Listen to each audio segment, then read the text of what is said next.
Imagine this. You've got a community, right? And there are these strict rules, really vital for keeping everyone safe. But then life happens. Something totally unexpected, very human, crops up and demands those rules bend a little. What happens then? Welcome to the Deep Dive. Today we're digging into a really fascinating ancient monastic text. It's called Pāṭidesaniya 4. It's basically an excerpt, a piece from a larger set of foundational rules. What's so striking, I think, isn't just how old they are, but how they really show this living, breathing response to actual problems people face. Trying to balance strict principles with, well, real human needs. That's a great point. These texts, they're not just dry legal stuff. They often come directly from specific events, from real life, and they show this practical wisdom trying to look after people while maintaining discipline. So our mission today is to unpack the story behind one particular rule. It's all about accepting food in places considered dangerous. We want to see where it came from, why it had to change, and look at the incredibly precise language they used. Yeah, the definitions are something else. Absolutely. You'll get a sense of how things like security and even health really shaped this ethical framework back then. It's quite surprising. We'll explore this quite dramatic incident involving an ancient community, a monk facing a tough personal choice, and yeah, just how detailed they got defining dangerous or what it meant to be notified. It highlights how context-dependent these rules often were, not just abstract ideals. Okay, so let's set the scene. We're talking about Kapilavatthu at a place called the Nigrabdhame. This is where the Buddha was residing at the time. And many monks, they would seek out these remote forest dwellings. The text calls them aranyakani sanasanani, places for meditation, for retreat. Right. But crucially, these weren't just, peaceful little spots in the woods. No, definitely not. They came with some real inherent risks. Exactly. The text is quite specific. An aranyakan sanasane, that's a dwelling at least 500 baos away from the nearest village. That distance itself tells you something about the isolation. 500 baos, wow, that's quite far out. It is. And with that isolation came dangers. The text even distinguishes between two types. Satoka, that means suspicious. It implies there's evidence robbers might have been there recently, maybe signs they'd eaten or stood around or slept there. Okay, so like finding an old campfire or something. Sort of, yeah. Signs of recent occupation. But then there's sapahipaya, which means perilous. This is more direct. It means there's actual evidence of violence. People have been killed or robbed or beaten up by bandits right there within the monastery grounds or very close by. So we're talking about places with like a documented history of recent crime, not just a vague potential threat. Precisely. It underscores that safety, both for the monks and for the lay people interacting with them, was a very real ongoing concern. Right. And that very specific, dangerous context leads us straight into the event that actually sparked this whole rule. So picture this. There were these Sakya women, the Sakiyan, and they wanted to bring food, probably offerings out to the monks in these forest spots. A common practice, offering food. Yes, but on the path, something terrible happened. They were ambushed by Sakya servants or slaves, the Sakya Dasaka. The text is blunt. Achindasuka dusesaka. They were assaulted, violated. A truly horrific incident. It is. And the aftermath is, well, it's surprising. The Sakyas caught the attackers, which you might expect, but then they went straight to the monks and complained. Criticized them, actually. Complained to the monks. About what? Their complaint was that the monks hadn't warned anyone, hadn't reported that there were robbers hanging around the monastery grounds. Ah, I see. So the community felt the monks had some responsibility to communicate the danger they were aware of? Exactly. It seems that way. And this whole situation, the attack, the community's complaint, it got reported back to the Buddha by the monks themselves. Which really throws a spotlight on the fact that there just wasn't a clear rule. No guideline for the monks on how to handle this kind of threat. What was their duty regarding safety information? It was a real gap. A practical and ethical mess, really. So the Buddha's response. To establish the first version of this rule, this sikapada, explicitly for the well-being, the safety of the whole monastic community, the Sangha. And this first rule, Pāṭidesaniya 3.1, was quite strict. It said that a bhikkhu, a monk, if he hadn't been previously informed, that key term again, apaisa vidata, he should not accept food by hand in these dangerous forest dwellings and then eat it. Food being, what specifically? The text mentions kadanya, chewed food, or bhojanya, eaten food, which explicitly included meat, so basically any substantial food offering. Okay. And if they did accept and eat it without being notified, Then they had to confess it. It was a Pāṭidesaniya offense. That means it's a blameworthy act, something unsuitable that needs to be acknowledged openly. It was treated seriously, clearly aimed at preventing risky encounters. makes total sense from a safety standpoint, doesn't it? Addressing that gap, setting a clear boundary to protect everyone involved. Absolutely. A very direct response to the incident. But, as often happens when you create rules, especially strict ones, there was an unexpected side effect. Ah, yes, the next part of this story. Right. So now, imagine a different scenario.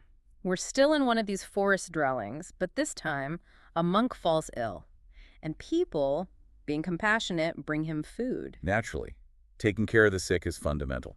But here's the problem. The monk, knowing this brand new, very strict rule about not accepting unnotified food in dangerous areas, he hesitated. He was worried about breaking the rule. He was terrified of committing an offense, so much so that he actually refused the food people got him. Oh, wow. Even though he was sick. Even though he was sick, and because he refused the food and presumably was too ill to go out for alms himself, he ended up with nothing. The text says, Chinapato ahosi, he was cut off from food, basically starving. So the rule designed to protect people was now causing harm to someone vulnerable within the community. That's a serious unintended consequence. Exactly. It highlights this tension, doesn't it, between the rule for the group's safety and the individual's basic need, especially in sickness. And of course, the other monks saw this happening. They reported this monk's suffering back to the Buddha.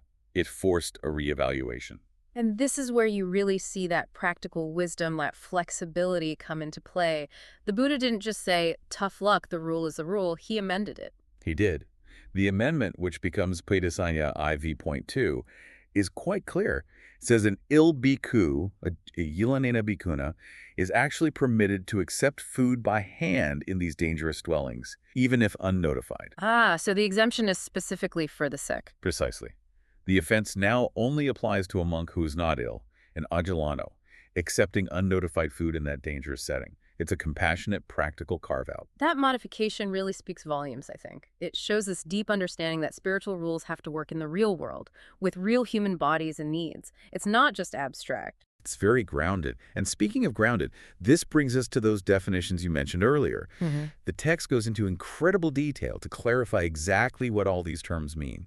The precision is remarkable. Yeah, let's get into that. What did unnotified actually mean in practice? Okay, so apaisividita, unnotified, or not previously informed, the text defines it quite specifically. It means the situation, the food offering, isn't known about by 5 particular people, presumably key figures or witnesses, or alternatively, it hasn't been announced outside the monastery or its immediate precinct. It implies the risk is contained, unknown to the wider community or authorities. Okay, kind of under the radar then. So what about the opposite, notified? Asivigitita, notified, involves a whole protocol. It requires someone could be a man or a woman to actually come to the monastery beforehand and state, "We're bringing food." So a formal announcement. Yes.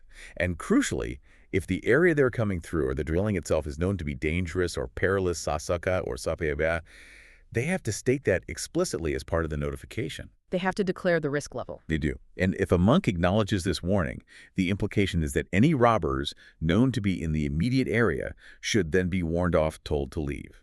It's about active risk management. Wow. The text even gives examples of what counts as notified, like if someone says they're bringing gruel or a full meal or other specific foods, or if it's being brought by someone from a particular family or village or maybe a guild, if that group has made a general prior announcement of bringing food. That's incredibly thorough. It's like setting up clear lines of communication for safety. Very practical. Very. It shows a sophisticated understanding of community relations and risk. And just quickly, those other terms. Kadanya is chewed food. Porjanya is eaten food, including meat. Asharamo is within the monastery or its precinct. And as we said, Agilano, not ill, able to go for alms. Kilano, ill, unable to go for alms. Got it. So with all that precision laid out, how did it translate into actual offenses?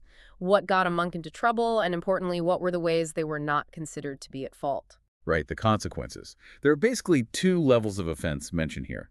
The lesser one is dukkaya, a minor offense. A monk incurs this just by accepting unnotified food by hand, intending to eat it when he's not ill. Or, interestingly, if he accepts food meant for storing for later, but does so intending to eat it right away.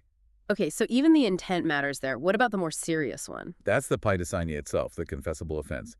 This happens when a monk actually eats the unnotified food, mouthful by mouthful, knowing it's unnotified and while not being ill. Even if they were just doubtful or mistaken about whether it was notified, eating it when not ill in that dangerous place triggers the Pāṭidesaniya. It's about the action of consumption under those specific risky conditions. So accepting is minor, eating is major, if you're not sick and it wasn't announced. That's the core of it. But then, the exemptions anapati, meaning no offense, are just as revealing. Okay, let's hear them.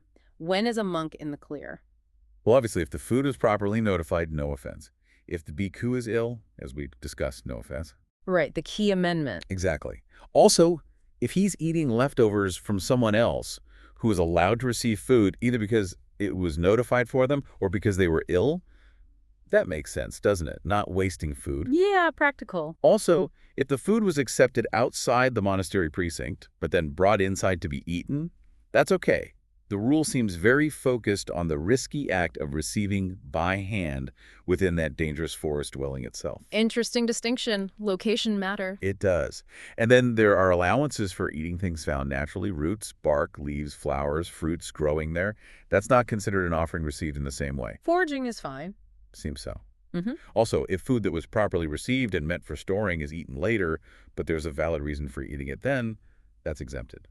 And finally, allowances for someone considered insane and perhaps most interestingly for the first offender, someone committing the act for the very first time ever. First offender clause. Really? Seems that way. Perhaps indicating an emphasis on understanding and correction rather than immediate punishment for a first mistake. Wow. That whole list of exemptions, it paints a picture of a system that, while having strict rules, was also incredibly pragmatic and, well, humane.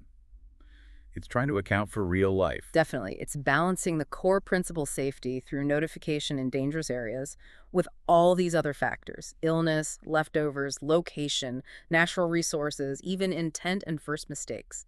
It's quite nuanced. So just to recap for everyone listening, we've taken this deep dive into just one rule, Pāṭidesaniya fourth.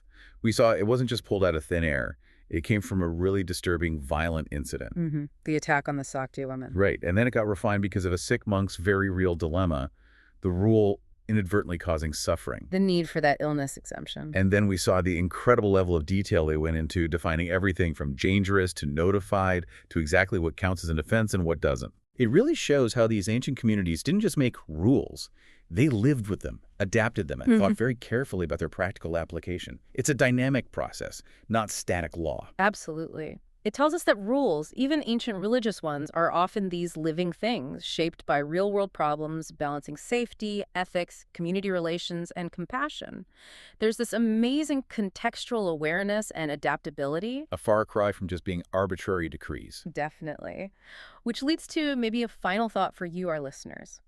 Think about the rules and regulations in your own world, at work, in society, maybe even in your own family or community. How many of them might have similarly complex backstories, maybe forgotten now, tied to specific incidents or tricky human situations? And how much detail, how much flexibility do our rules have compared to this ancient example? Is there something we could learn from this approach to making guidelines work in the real, messy world?